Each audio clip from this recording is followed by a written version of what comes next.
अस्सलाम वालेकुम दोस्तों, आप देख रहे हैं बिग इंफॉर्मेशन चैनल।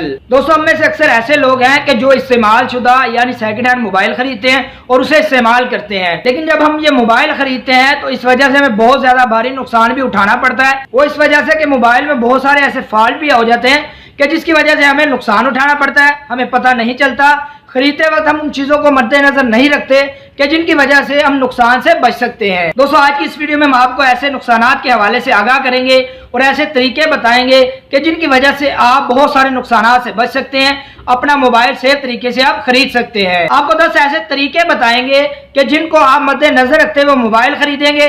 जब भी आपने इस्तेमाल शुदा यानी पुराना मोबाइल खरीदना है तो इन 10 चीजों का आपने लाजमी देखना है ताकि आप भारी नुकसान से बच सके। दोस्तों, वीडियो शुरू करने से पहले आपसे गुजारिश है कि अगर आप इस चैनल पर नए हैं तो इसको सब्सक्राइब कर लें और साथ वाले आइकन को भी दबा दीजिए ताकि हमारी हर आने वाली ऐसी इन्फॉर्मेटिव वीडियो आपको बर वक्त मिलती रहे। तो चलें दोस्तों, स्टार्ट करते और देखते हैं कि कौन से ऐसे 10 तरीके हैं जिनको अपनाते हुए आप नुकसान से बच सकते हैं। पहले नंबर पे जो दोस्तों तकनीक है वो ये है कि जब भी आप मोबाइल खरीदें, अगर उसकी वारंटी मौजूद है यानी 11 महीने गुजर चुके हैं और 1 महीना बाकी है, तो आप किस तरह मालूम कर सकते हैं कि आपने जो मोबाइल खरीदा है वो रिपेयर शुदा है या नहीं, यानी वो खुला है कि नहीं। इस हवाले से दोस्तों बहुत जबरदस्त तरीका है और वो ये है कि जब भी आप मोबाइल ऐसा खरीदें जिसकी वारंटी मौजूद हो, 1 महीना हो, 2 महीने हो या जितने भी महीने हो आप मोबाइल खरीदें। अब जब ऐसा मोबाइल खरीदें तो आपने क्या करना है, आपने उसका वारंटी कार्ड लेना है और उस पर लिखे हुए हेल्पलाइन नंबर पे आपने कॉल करनी है और ये कंपनी का नंबर होगा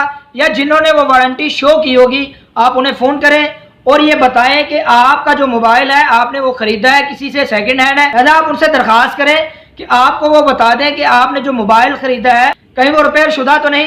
इसके लिए दोस्तों आपने क्या करना है, हेल्पलाइन पे आपने फोन करना है जब, तो उनको अपने मोबाइल का IMEI नंबर बताना है जो कार्ड पे लिखा होता है या आपके डिब्बे पे लिखा होता है। आप उनको बताएं, 1 सेकंड के अंदर अंदर वो जब अपने कंप्यूटर में वो नंबर डालेंगे और एक क्लिक के जरिए आपको वो बता देंगे कि आपका जो मोबाइल है वो रिपेयर शुदा है या नहीं, या उनके पास आया था या नहीं। इस तरह आप मोबाइल जब भी खरीदेंगे तो आपको पता चल जाएगा कि आपका मोबाइल रिपेयर शुदा है या नहीं। यानी इस तरीके से आप मालूम कर सकते हैं, किसी एक्सपर्ट की जरूरत नहीं है और आप खुद देख सकते हैं कि आपने जो मोबाइल खरीदा है जिसकी वारंटी अभी बाकी है, तो कंपनी को फोन करने के बाद आप आसानी ये मालूम कर सकते हैं। दोस्तों, दूसरे नंबर पे जो हमने तकनीक रखी है वो ये है कि जब भी आप मोबाइल खरीदते हैं उसमें सबसे अहम हिस्सा उसकी बैटरी होती है। अगर मोबाइल की बैटरी अच्छी होती है तो मोबाइल बड़ा अच्छा चलता है, अगर उसकी बैटरी अच्छी नहीं तो सारे का सारा मोबाइल बेकार हो जाता है।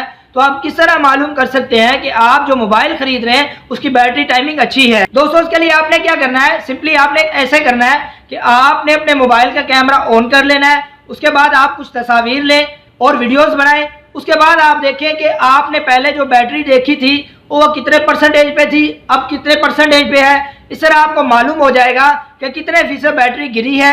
अगर वो ज्यादा गिर गई है तो इसका मतलब यह है कि आपके मोबाइल की बैटरी ठीक नहीं है। दोस्तों, जब आपको पता चल जाए कि आपके मोबाइल की बैटरी ठीक नहीं, लिहाजा आप उस मोबाइल को खरीदने से एहतराज करें। दोस्तों, इस हवाले से जो आपने तीसरा मोबाइल खरीदते हुए काम करना है वो ये है कि आप मोबाइल खरीदते हुए डब्बा भी साथ ले लीजिए और जब आप डिब्बा ले लेंगे साथ तो आपने डिब्बे पे लिखे हुए IMEI नंबर को मोबाइल के नंबर से मैच करना है ताकि आपको अंदाजा हो जाए जो आप मोबाइल खरीद रहे हैं और जो आपने डिब्बा साथ लिया है ये डिब्बा इसी मोबाइल का है।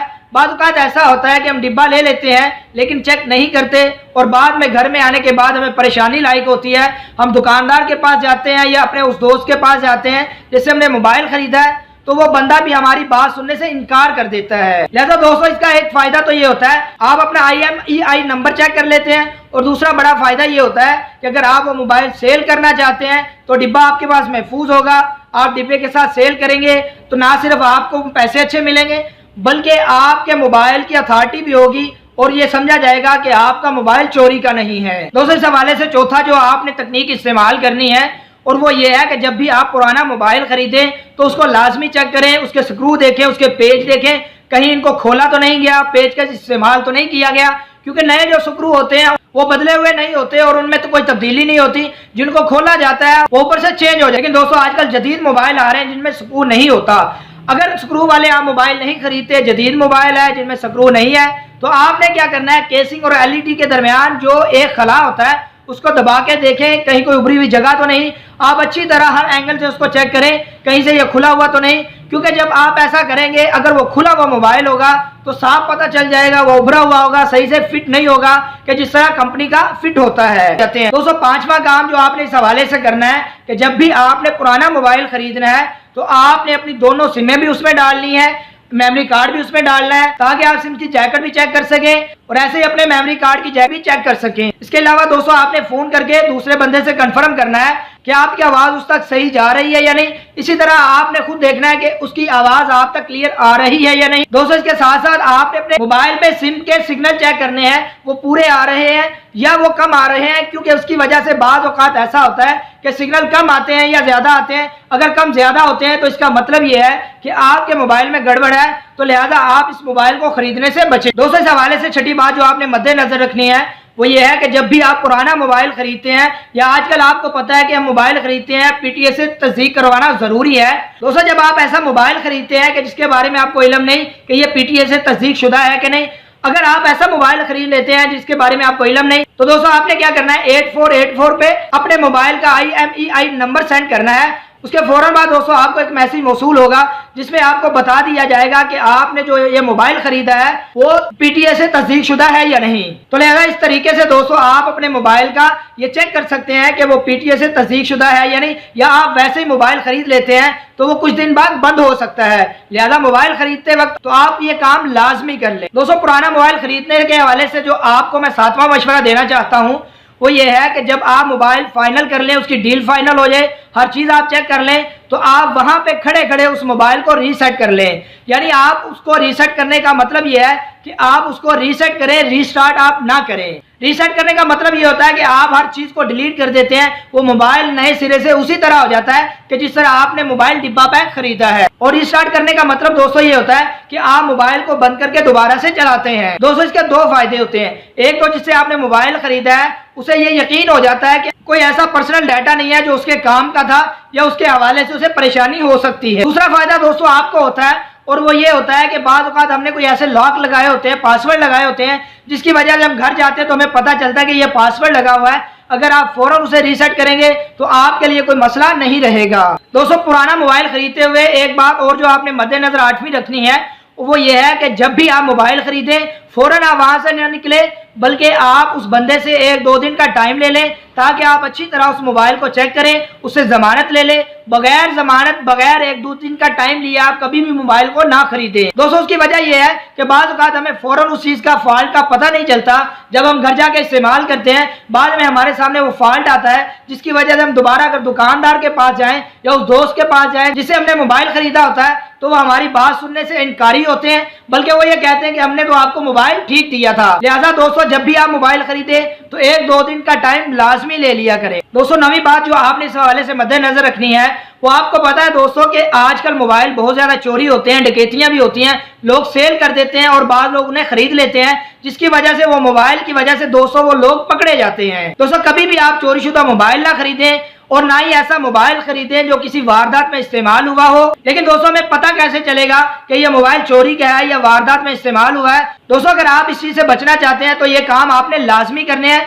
पहला काम दोस्तों आपने ये करना है कि जिससे आप मोबाइल खरीद रहे हैं उसका आपने शनाख्ती कार्ड की फोटोकॉपी भी लेनी है। इसी तरह आपने मोबाइल का बॉक्स भी लेना है और शनाख्ती कार्ड पे उसके दस्तखत और नंबर भी आपने ले लेना है, ताकि अगर कोई बाद में मसला बनता है तो आपके लिए परेशानी ना हो, बल्कि जिससे आपने मोबाइल खरीदा है वो बंदा ही पकड़ा जाए। लेकिन दोस्तों, अगर आप दुकानदार से वो मोबाइल खरीद रहे हैं तो इस हवाले से दोस्तों आपने क्या करना है, आपने उसे कहना है कि वो दुकान के बिल पे IMEI नंबर लिखे, मोबाइल का वो नंबर लिखने के बाद वहां पे साइन करे। इसी तरह वो लिखे कि ये मोबाइल मुझसे खरीद रहा है, मैंने इसको बेचा है, ताकि कल अगर कोई मसला आपके लिए बनता है तो वो आपके लिए मसला ना बने बल्कि उस दुकानदार के लिए मसला बने कि जिससे आपने मोबाइल खरीदा था। दोस्तों, ऐसी परेशानी से बचने के लिए आप ये काम भी लाजमी करें। दोस्तों, इस हवाले से 10वीं और सबसे आखिरी और अहम बात वो ये है कि जब आप मोबाइल खरीदें और आप सारी चीजें चेक कर लें लेकिन उसके बावजूद आपकी तसल्ली ना हो, आप चाहते हैं इसका कैमरा चेक करें, इसका पैनल चेक करें, इसी तरह आप इसके प्रोसेसर चेक करें, दूसरी दीगर चीजें चेक करें, हार्डवेयर सारे के सारे चेक करें, तो उसके लिए आपने क्या करना है, अगर तो दोस्तों आपने सैमसंग का मोबाइल खरीदा है तो आपने अपने उस मोबाइल के पैड से डायल करना है *#0*#। ऐसे दोस्तों आप ये डायल करेंगे आपके सामने एक पैनल खुल के आ जाएगा। आप उसमें देख सकते हैं कि कौन कौन सा हार्डवेयर आपके मोबाइल में काम नहीं कर रहा और कौन सा काम कर रहा है। आप ये मुकम्मल डिटेल वहां पे देख सकते हैं। लेकिन दोस्तों, अगर आपके पास सैमसंग के अलावा कोई और मोबाइल है और आप उसको भी जांचना चाहते हैं तो उसके लिए दोस्तों आपने प्ले स्टोर में जाना है, वहां से एक ऐप करनी है जिस ऐप का नाम है टेस्टएम हार्डवेयर, और ये आपको इसका लिंक डिस्क्रिप्शन में भी मिल जाएगा।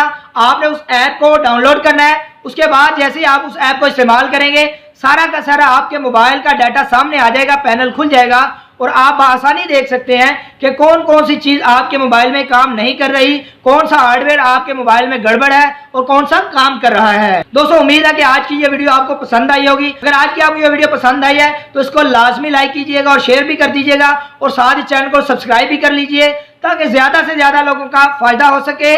अल्लाह हाफ़िज़। Hey there. Subscribe to my channel. And also press this bell icon.